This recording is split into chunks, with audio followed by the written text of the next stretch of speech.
so guys म चाहिँ आज यो हस्नापुर गाउँमा आएको छु होइन यस्तो घुम्नलाई चाहिँ मेरो कुकुरसँग मेरो कालेसँग अनि गाउँको मान्छे त हुन्छ नि त बसेको त्यहाँबाट चाहिँ प्र्याङ हान्ने सोचिरहेको छु कि अहिले चाहिँ कस्तो भनेपछि हजुरको यसलाई चाहिँ अनलाइनदेखि मगाउनु भयो हो तपाईँले हो भनेर चाहिँ सोध्छु के रियाक्सन आउँछ हेर्नु होला होइन गाउँमा कस्तो के भन्नुहुन्छ हेर्नु है अब कुकुरलाई चाहिँ अनलाइनदेखि हजुरहरूले मगाएको मैले ल्याइदिएको थिएँ कुकुर भनेर प्र्याङ हान्छु होइन अनि के भन्नुहुन्छ यतातिर हेरौँ है त गाइज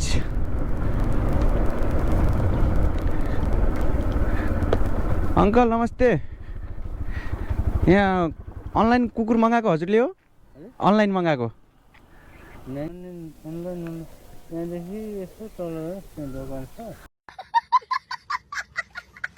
यहाँ अङ्कल अस्ति सोध्नु हुनुहुन्छ रहेछ यार अलि अनलाइन भनेर थाहा पाउनु न अनलाइन भनेको त्यहाँ भन्नुहुन्छ अङ्कलले अब कसलाई जिस्काम अब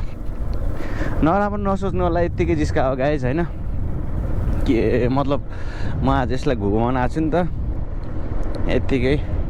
यो मेरो दाइको कुकुर हो के अनिल दाइको कुकुर हो होइन अनि यो भिडियो देखायो भने चाहिँ त्यसको रियाक्सन हेर्न मजा आउँछ कि गाइज त्यही भएर ट्याक्कै यसलाई कहाँ बेच्ने हो त यसलाई बेच्ने भने यो बौलालाई यो चिल गर्न आएको छ आन्टीहरूलाई सोध्छु है आन्टी कुकुर किन्ने हो कुकुर किन्ने हो कुकुर घरको मान्छे हुनुहुन्न ए पाल्नु भएको छ कि नै राम्रो लाग्छ हजुरलाई ए लग्नुहुन्छ फ्रीमा फ्रीमा लग्नुहुन्छ मैले चाहिँ ठु ठिक भयो उसो ल मुहार घर तो लमी हो मैं ये घुमाए इन्नू का उस्टा ये बेचा इन्नू नहीं नहीं मच्छी नहीं खाई टू मैं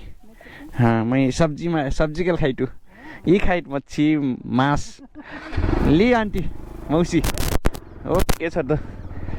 ला आन्टीलाई चाहिँ नलग्ने रे अहिले चाहिँ घरमा सोध्नुपर्छ भन्नुहुन्छ यसलाई कहिले किन्ने भयो यो मेरो दाइले भिडियो हेऱ्यो चिल मान्छेलाई बेच्दिने भनेको थियो आज मसँग पैसा पनि कम छ कि होइन गाह्रो छ गाह्रो बस्या छ आनन्दले यसको आज 1000 रुपियाँमा बिक्री भनेर मैले भन्न चाहन्छु होइन यसलाई के थाहा यसको आज मोल लागिरहेछ सधैँ चिल गर्न आउँछ होइन मेरो दाइको कुकुर हो गाइज अनिल दाइको कुकुर हो अब यसलाई मैले बेचिदिन्छु भने सोचेको थिएँ पाएन बेच्न अब लमाइतिर यसलाई कटिङ गरेर खानु एक कति केजी होला यो लगभग 20-30 केजी त छ होइन तँलाई कटिङ गरेर खाने अब ट्याक्क केटा अब कहिले किन्दैन त बड्ड भइसकेको रहेछ सेयर कहिले लगेनन्